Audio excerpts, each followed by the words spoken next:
আসসালামু আলাইকুম গাইস, আপনি কি প্রো লেভেলের ভিডিও এডিটিং করতে চান এবং প্রো লেভেলের ভিডিও এডিটিং করে আপনার চ্যানেলকে গ্রো করতে চান? আপনার অ্যান্সার যদি হয় হ্যাঁ, তাহলে আজকের এই ভিডিওটি আপনার জন্য। আপনার চ্যানেলকে বেসিক থেকে অ্যাডভান্সে নিয়ে যেতে হলে আপনাকে প্রো লেভেলের ভিডিও এডিটিং শিখতে হবে। একটি বিষয় কি খেয়াল করেছেন? আমি প্রত্যেকটি কথাই প্রো লেভেল কথাটি ইউজ করেছি, তার মানে আজকের এই ভিডিওটি অবশ্যই প্রো লেভেলে কিছু হতে যাচ্ছে। সো ফ্রেন্ডস, আজকের এই ভিডিও থেকে আপনারা শিখতে পারবেন কিভাবে 3D টেক্সট অ্যানিমেশন তৈরি করতে হয়। তো চলুন ফাইনালি আজকের এই ভিডিওটি শুরু করি।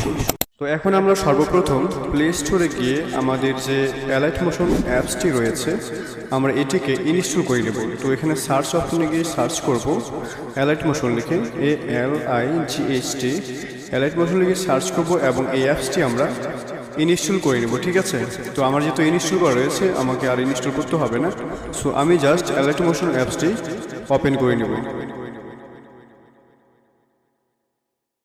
আমি যেহেতু এই ভিডিওতে টেক্সট অ্যানিমেশন কিভাবে তৈরি করতে হয় সেটি দেখাতে চেয়েছি, সো এখন আমরা এই প্লাস আইকনে ক্লিক করে আমাদের যে ইউটিউবে যে এক্সপেক্ট রেশিও রয়েছে আমরা এই 16:9 এটিকে সিলেক্ট করে রাখবো। ঠিক আছে, তো আমরা যদি শর্টস ভিডিও বা টিকটক ভিডিও করতে চাই তাহলে কিন্তু 9:16 এটিকে সিলেক্ট করতে হবে। তো আমি যেহেতু এখানে ইউটিউবের জন্য বানাবো সেক্ষেত্রে আমাকে 16:9 এটি সিলেক্ট করে রেখে তারপর আমরা এই ক্রিয়েট প্রজেক্ট নামে যে অপশন রয়েছে আমরা এখানে ক্লিক করব।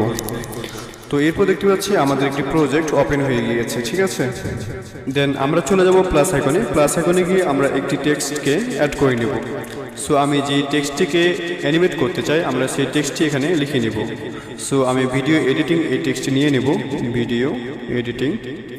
তো এটি নেওয়ার পর আমি এখন আবার এই যে আমাদের টেক্সট রয়েছে আমরা টেক্সটের ফন্ট স্টাইল চেঞ্জ করব। সো আমি এই উপরে ক্লিক করব। এখানে ক্লিক করার পর আমাদের যে ফন্টের স্টাইল রয়েছে আমরা ফন্টের স্টাইল এখানে চেঞ্জ করতে পারি। ঠিক আছে, সো আমি ফন্টের স্টাইল নিয়ে নিলাম। নেওয়ার পর আমরা এই টিক মার্কে ক্লিক করব। দেন আমরা মুভ অ্যান্ড ট্রান্সফর্ম এই অপশনে চলে যাব। যাওয়ার পর আমরা কি করব, এখন আমরা এই অপশনে যাব। যাওয়ার পর আমরা এই টেক্সটটিকে বড় করে নেব। ঠিক আছে, বড় করে নেব লাইক দিস। সো আমি আবার এই অপশনে চলে যাব। যাওয়ার পর এই টেক্সটটিকে মিডিল বরাবর নিয়ে আসবো। ঠিক আছে, ওকে। এখন আমরা কি করব, ব্যাকে চলে আসব। ব্যাকে আসার পর এটির কালারটিকে আমরা চেঞ্জ করে নিব।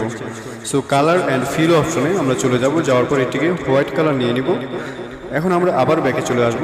ব্যাকে আসার পর আমাদের যে টেক্সটের যে টাইম রয়েছে আমরা এই টাইমটিকে বাড়িয়ে নিব। সো আমি 4 সেকেন্ড করে নিব। 4 সেকেন্ড করে নিলাম, 4.5 সেকেন্ড। ঠিক আছে, তো এটি করার পর এখন আমরা আবার কি করব, এই লেয়ারটিকে কপি করে নেব। কপি করার জন্য আমরা এই প্লাস আইকনে যাব। প্লাস আইকনে গিয়ে ডুপ্লিকেট লেয়ার এই অপশনে চলে যাব। ঠিক আছে, তো দেখতে পাচ্ছি আমাদের এই লেয়ারটি কিন্তু কপি হয়ে গেছে। তো ভিডিও এডিটিং কপি এই লেয়ারটিকে আমরা কালার চেঞ্জ করে নেব। আমি এই কালার নিয়ে নিলাম। এরপর আমরা ব্যাকে চলে আসব। ব্যাকে আসার পর আমরা প্লাস আইকনে ক্লিক করে একটি শেপ নিয়ে নিব। এই শেপটি নিলাম এবং এই শেপটিকে আমরা বড় করে নিব।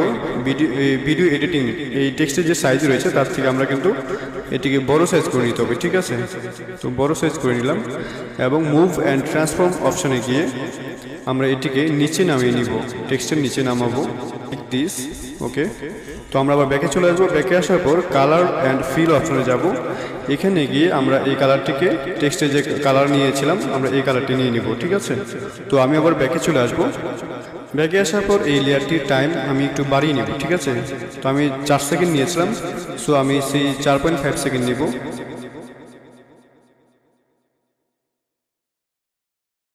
Like this. তো এখন আমরা এই রেক্টেঙ্গেল 1 এই শেপটির আমরা ইফেক্ট নিব। সো আমরা এই ইফেক্ট অপশনে চলে যাব। যাওয়ার পর এই প্লাস অ্যাড ইফেক্ট আমরা এই অপশনে যাব। যাওয়ার পর আমরা সার্চ অপশনে গিয়ে সার্চ করব ওয়েভ লিখে। ঠিক আছে, WAVE ওয়েভ। তো উপরে যে অপশনটি রয়েছে আমরা এখানে যাব। যাওয়ার পর ফ্ল্যাগ ওয়েভ লেফট আমরা এই অপশনটি বেছে নেব। তো এখন আমরা কি করব, এখন আমরা মুভ অ্যান্ড ট্রান্সফর্ম অপশনে চলে যাব। Move and transform. দেন আমরা শুরুতেই একটি কি ফ্রেম অ্যাড করে নেব। তো আমরা একটা কি ফ্রেম অ্যাড করে নিলাম। এরপর আমরা কিছুটা দূর গিয়ে আমরা এখানে আরেকটি কি ফ্রেম অ্যাড করব। সো আমি যদি এই লেয়ারটিকে বা শেপটিকে যদি উপরের দিকে নিই মিডিল বরাবর, তো অটোমেটিক্যালি দেখব যে আমাদের একটি কি ফ্রেম অ্যাড হয়ে গিয়েছে। ঠিক আছে, তো আমরা এই মিডিল বরাবর রাখবো। ওকে, তো এখন আমরা কি করব, এই লেয়ারটিকে একটু ডান দিকে টেনে আমরা এই গ্রাফ অ্যাড করে নেব। তো আমরা গ্রাফ অ্যাড করে নিব লাইক দিস। তো এখন আমরা আবার ব্যাকে চলে যাব। ঠিক আছে, ব্যাকে যাওয়ার পর ভিডিও এডিটিং 3 নাম্বার যে লেয়ারটি রয়েছে আমরা এটিতে যাব। যাওয়ার পর এটি কালার অ্যান্ড ফিল অপশন যাব। আবার যাওয়ার পর এটির কালারটিকে আমরা নন করে দেব। সো আমি এই আইকনে ক্লিক করব এবং আবার ব্যাকে চলে যাব। ব্যাকে যাওয়ার পর বর্ডার অ্যান্ড শ্যাডো নামে যে অপশন রয়েছে এই বর্ডার অ্যান্ড শ্যাডো অপশনে যাব। যাওয়ার পর এটির কালার কিন্তু আমরা হোয়াইট করে নেব। ঠিক আছে, তো আমরা এখানে ক্লিক করব এবং আমরা হোয়াইট কালার নিয়ে নিব। হোয়াইট কালার নেওয়ার পর আমরা এটিকে এনেবল করে দেব। ঠিক আছে, তো এনেবল করে দিলাম। এরপর আমরা আবার ব্যাকে চলে আসবো। ঠিক আছে, ব্যাকে আসার পর কি করব, এখন আমরা এই চোখের যে আইকন রয়েছে লেয়ারের আইকন, তো আমরা এটিকে হোল্ড করে ধরে রাখবো। এটি কিন্তু মার্ক হয়ে যাচ্ছে। সো আমরা দ্বিতীয় অপশনটিকেও মার্ক করে নিব। তো এখন উপরে যে মিডিল বরাবর যে একটি অপশন রয়েছে আমরা এই মিডিল বরাবর অপশনে ক্লিক করব। দেন দেখতে পাচ্ছি যে আমাদের টেক্সটটি কিন্তু অ্যানিমেট হয়ে গিয়েছে। ঠিক আছে, তো আমি একটি প্লে করলাম। তো দেখতে পাচ্ছি আমাদের টেক্সটটি কিন্তু অ্যানিমেট হয়ে গিয়েছে। ঠিক আছে, তো এখন আমরা এটিকে কিভাবে আমাদের গ্যালারিতে সেভ করব বা ডিভাইসে সেভ করব। সো এই জন্য আমরা এই উপরে যে আইকন রয়েছে আমরা এই উপরে এই তীরচিহ্ন আইকনে যাব সেটিংসের পাশে। ঠিক আছে, সেটিংসের ডান পাশে। তো আমরা এইখানে ক্লিক করব। ক্লিক করার পর আমরা এখানে দেখতে পাচ্ছি ভিডিও, আমরা এই অপশনে যাব। যাওয়ার পর এখানে দেখতে পাচ্ছি মানে ভিডিওর যে সাইজ, ঠিক আছে, রেজুলেশন সেটা দেখতে পাচ্ছি। তো আমরা এটিকে রাখবো ফুল এইচডি। এখন আমরা এই এক্সপোর্ট নামে অপশন যে রয়েছে নিচে এই এক্সপোর্ট নামে অপশনে ক্লিক করব। এখানে ক্লিক করবো, দেখতে পাচ্ছি আমাদের ভিডিওটি কিন্তু এক্সপোর্টিং হচ্ছে। ঠিক আছে, তো আমরা ওয়েট করব। এখন আমরা আবার কি করব, এটিকে সেভ অপশনে কিন্তু ক্লিক করতে হবে। সেভ অপশনে যদি না ক্লিক করি তাহলে কিন্তু এটি সেভ হবে না। সো আমরা সেভ অপশনে ক্লিক করলাম। এখন আমরা ফাইনাল যে রেজাল্ট আমরা সেটি কিন্তু দেখব। সো আমি একটু প্লে করলাম।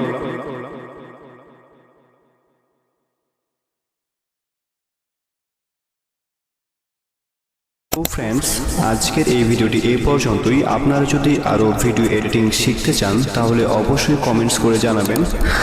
আপনাদের রেসপন্স পেলে নতুন আরেকটি ভিডিও নিয়ে হাজির হব। আর হ্যাঁ, ভিডিওটি যদি ভালো লেগে থাকে তাহলে অবশ্যই লাইক কমেন্টস করবেন এবং পরবর্তী ভিডিও পেতে চ্যানেলটি সাবস্ক্রাইব করে পাশে থাকা বেল আইকনটি প্রেস করে রাখুন। ধন্যবাদ সবাইকে। আল্লাহ হাফিজ।